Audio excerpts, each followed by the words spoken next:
नमस्कार अमरावती।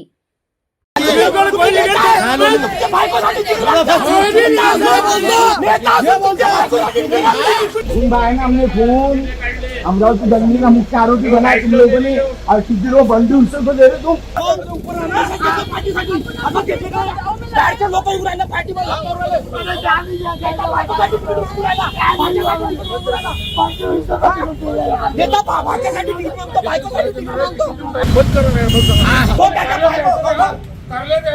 अमरावती महानगरपालिकेच्या निवडणुकीमध्ये भारतीय जनता पार्टीने निष्ठावांचा कट्टर हिंदुत्ववादी संघटनेच्या राष्ट्रीय श्रीराम सेनेचे प्रदेशाध्यक्ष कवलजीत पांडे आणि संगम गुप्ता यांना स्थानिक भाजप पदाधिकाऱ्यांनी तिकीट नाकारले। यावरून आज भाजपच्या अमरावतीच्या राजापेठ कार्यालयामध्ये हिंदुत्ववादी संघटनेच्या पदाधिकाऱ्यांनी धाव घेत भाजपाचे प्रवक्ते शिवराय कुलकर्णी, भाजपाचे प्रदेश सदस्य जयंत डेहनकर आणि दिनेश सूर्यवंशी यांना चांगलंच सुनावले। यावेळी संतप्त झाले हिंदुत्ववादी कार्यकर्त्यांमध्ये आणि भाजपच्या पदाधिकाऱ्यांमध्ये बाचाबाची झाली आणि यावेळी भाजप पदाधिकाऱ्यांना चांगलीच धक्काबुक्की केली। हा वाद हाणामारीपर्यंत गेला। भाजप पदाधिकाऱ्यांनी पैसे घेऊन तिकीट विकली असा आरोप करण्यात आला। तर तुम्हाला तिकीट हवी असेल तर आम्हाला लाखो रुपये द्यावे लागतील अशी मागणी हिंदुत्ववादी संघटनेच्या कार्यकर्त्यांना केली असा आरोप हिंदुत्ववादी संघटनेने केला। जय श्रीराम। मी डॉक्टर कवलजीत पांडे, प्रदेशाध्यक्ष राष्ट्रीय श्रीराम सेना। आम्ही एक हिंदुत्ववादी संघटन चालवतो। आम्ही त्यांच्या हिंदुत्ववादी संघटन चालवत असताना आम्ही भारतीय जनता पार्टीचे सदस्य आहोत आणि कार्यकर्ता, सक्रिय कार्यकर्ता आहोत। आमच्यावर भारतीय जनता पार्टीची मुलाखत घेऊन मग आमचे परिचय करून आम्हाला तिकीट द्यायचं हे ठरवलं। मग मुलाखत कशासाठी घेतली तुम्ही? फक्त पैसे जमा करासाठी।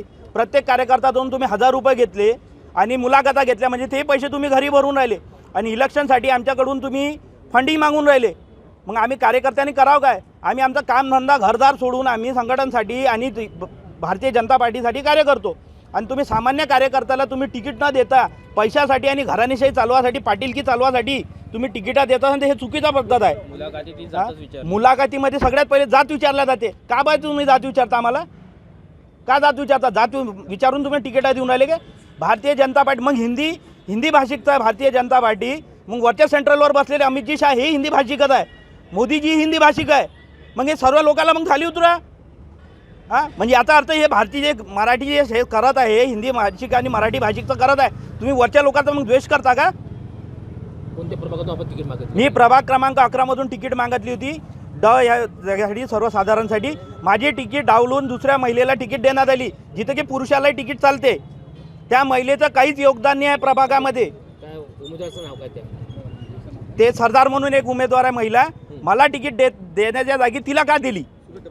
माझा ते स्थानिक लेवलचे नेते जे अध्यक्ष आहे इच्छे, ते कॉर्पोरेट कंपनी चालवणारा, त्याला तुम्ही शहराचा अध्यक्ष बनवलं, त्याचा काय लेन देणं? शहरात काय योगदान आहे? त्यांनी काय केलं? कोणत्या आंदोलनात होते ते? केस आम्ही लावायचे? एक माणूस नाही, आम्ही कार्यकर्ता असून आम्ही मेहनत करून राहिलो, ते लोक काय करून राहिले? अशा लोकांना तुम्ही शहरात अध्यक्ष बनवतात। कोणत्या नेत्याच्या कारणी अध्यक्ष बनवलं? आम्हाला काय माहीत नाही आहे काय? कोणाचे लाल चाटते, कोणाच्या बंगल्यावर जाऊन बसतात ते साले, फक्त दारू पिणे आणि लोकांना त्रास देणे, कार्यकर्त्याचा वापर करून घेते। त्यांचा कोणता कार्यक्रमाचा भारतीय जनता पार्टीचा, जेव्हा कार्यक्रमासाठी कार्यकर्ता गोळा करायला आम्हाला लावायचं, लोक आम्हाला जमा करायला लावायचं। कार्यक्रमासाठी पैसे नाही यायचं, आमच्यातून 2-2, 3-3 हजार रुपये घ्यायचे। हे कोणाच्या बाबांनी शिकवलं? आम्ही रिकामे नाही आहोत। आम्ही त्यांना अवकाश दाखवून देऊ की आम्ही काय आणि तुम्ही काय। ह्या इलेक्शनमध्ये त्यांची सीट निवडून येणार नाही। प्रभाग क्रमांक 12 मध्ये त्यांनी घराणेशाही चालू, घरातच तिकिटा दिल्या, त्यांच्याच नातेवाईकाचे 11 मध्ये त्यांनाही तुम्ही तिकीट दिली। सर्वात चांगला मुलगा सर्व पुऱ्या अमरावती जिल्ह्याला माहीत आहे की भूषण बरतोडे हा त्या सीटच्या लायकीचा होता। रुक्मिणी गणेशोत्सव मंडळ चालवणारा जो एवढा मोठा मंडळ चालवतो, त्या मुलाची तुम्ही तिकीट कापून, ज्याला साला कुत्रं ओळखत नाही त्याला तुम्ही तिकीट दिली।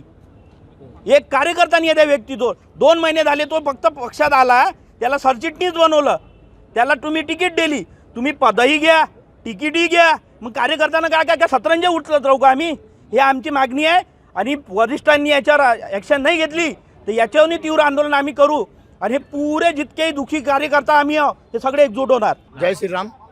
जैसा कि आप सभी को पता है, अभी हाल ही में कल टिकट वाटप का प्रदर्शन हुआ है यहाँ पे जोन में, जो कि मैं एक दुर्भाग्य बात बताना चाहता हूँ आपको।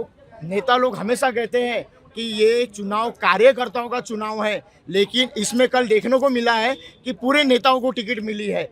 और सबसे बड़ा दुर्भाग्य एक ही कहूँगा मैं कि कांग्रेस के जो पदाधिकारी है, जो कि नेता है, नगर सेवक रह चुके हैं, उसको कल प्रभाग क्रमांक 12 से टिकट दी गई है और मेरी टिकट काट के टिकट दी गई है। जिसने नरेंद्र मोदी साहब का पुतला जलाया था, गाली दिया था, अपमान दिया था, उनके बैनर को लात मारा था, वो बंटी हुसैन को कल बीजेपी पार्टी ने अमरावती से टिकट दी है, हमारे प्रभाग से। अब मुझे ऐसा लगता है कि भाजपा पार्टी ये भाजपा पार्टी नहीं रही है।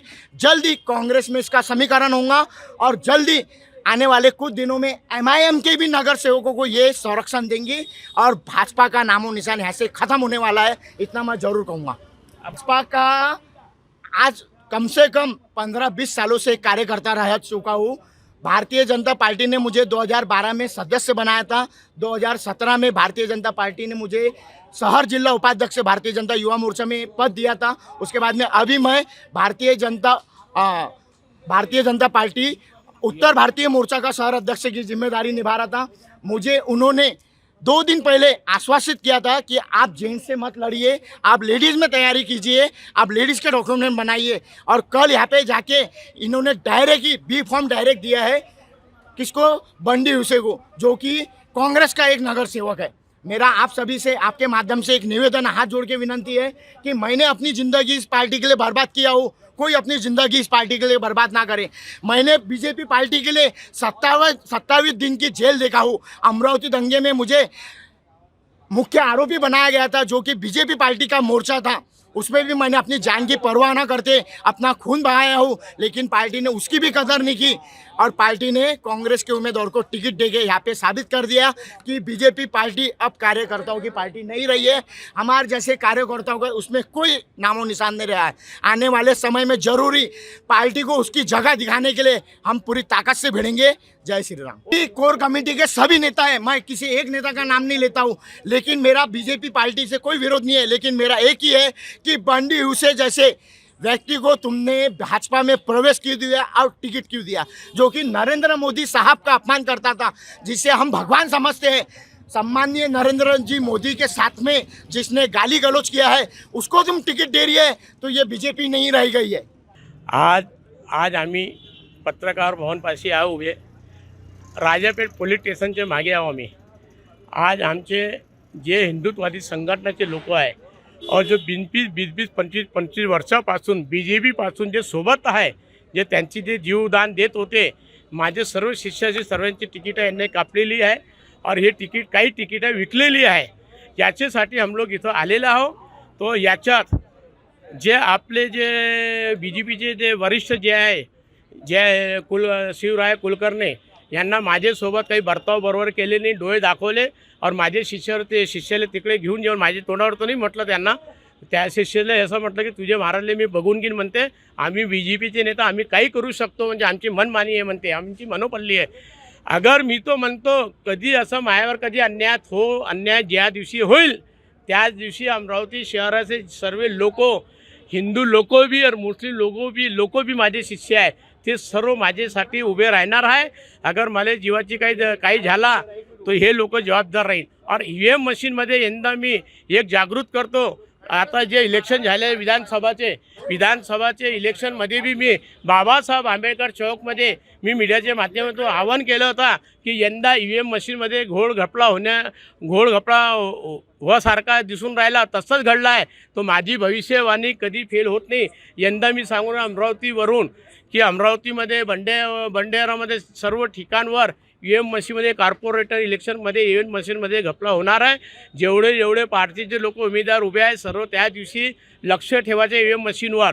अगर असा काही घडला तुम्ही तुमच्या सोबत राहीन और आपण आपले मुख्यमंत्री साहेबांना, सेंटर गव्हर्नमेंट मोदी आपले देशाचे पंतप्रधान मोदीला आपण कंप्लेंट बी करा। हे EVM मशीनमध्ये घपला होणार आहे, यांची EVM मशीनची सेटिंग चालू आहे, हे गॅरंटीने मी म्हणून राहिलो। सेटिंग वरवाले जे लोक आहे, वरवाले लोकच करते, याचा सॉफ्टवेअर इंजिनिअरचा कार्यक्रम असते याच्यात और मुख्य असते, त्यांची इशारा होईल तेव्हा ते काम होईल, कारण की गव्हर्नमेंट त्यांची आहे। हे म्हणतो की माझी इच्छा अशी आहे की हमारे देश के प्रधान नरेंद्र मोदी एवढे हिंदुत्ववादी आहे और हमारे महाराष्ट्राचे देवेंद्र फडणवीस सर मुख्यमंत्री एवढे लाडके आहे, तो माझी इच्छा अशी आहे, चाहे कोई भी कोणी पार्टी असे, चाहे बीजेपी पार्टी असे, अनेक कोणी पार्टी असे, मध्ये घपला घोटाळा करू नका और आमचे मुख्यमंत्री नाव बदनाम होऊ नका देऊ. बस हे मी आवाहन करत आहोत. माझे जीवाला काही धक्का लागान तो शिवराय कुलकर्णी राहील.